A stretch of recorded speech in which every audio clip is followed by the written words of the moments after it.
naked ka talaga dito, right? Yes. And do you have any inhibition doing it in front of sa shoot nyo? So, shoot, actually, iniyakan ko siya. Yung dalawa kasi yun. So, yung masturbation and sex scene. So, yung sex scene, faster and nipple siya. Pero okay lang. Kasi, the time na tumapak ako sa set, dapat kasi nasa character ka ng plus, may tiwala ka sa mga tao na. Kasi pag hindi mo ginawa yan, hindi mo siya magagawang maayos. Maiilang ka lang. So, yun. Sa kanilabas ko muna talaga. Paalam ako sa kanila naman dito ng 1 hour kasi 1 hour ako umiiyak. Iniiyakan ko siya.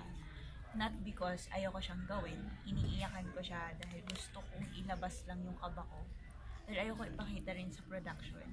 Dahil kapag nakita nila yun, baka mataranta sila na tanggalin na lang kaya natin. Pero kasi importante yung scenes eh. So, kaya hindi ako nagpakita ng kahit anong takot sa kanila talaga. Para hindi sila mailang. Para hindi sila yung mailang. Hindi ako yung mailang. So we can say na ikaw yung isa sa pinakamagandang manananggal sa ngayon. Sabi ni mo. Tama ba, Martin? Oo, nasa movie yan, panoorin. Wait, do you have any question kanina si Jan? Do you have also mga ganong eksena din na nag-ubad ka din, Martin, on that note? Ay wala, yun nga po. Sabi ko Topless lang. bagong-bago pong role ko dito. Wholesome naman po. Siya naman yung wholesome. Wholesome po dito. So what happened? What transpired to both of you is more of just the romantic stuff. Yes. You stayed with that.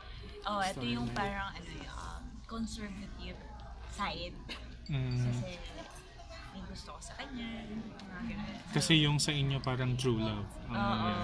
Hindi, actually, if you figure out nyo kung anong klaseng relationship ang meron kami. Kasi, di ba, doon naman, hindi naman natin sinabi kung ano tayo. Wala naman. Wala naman. Basta abangan nyo. Depende sa audience kung paano nyo ba I-interpret. kung ano yung meron kaming dalawa. Paano mo Raisa in-assess na yung masturbation scene is kailangan talaga sa'yo? Basta malalaman nyo kung bakit kailangan. So siya pwede ikwento ngayon kasi parang It will spoil the story. So, basta. Basta lang. Makikita mo mamaya kung bakit siya kailangan. Napaka-importante. Sobra. Sobra.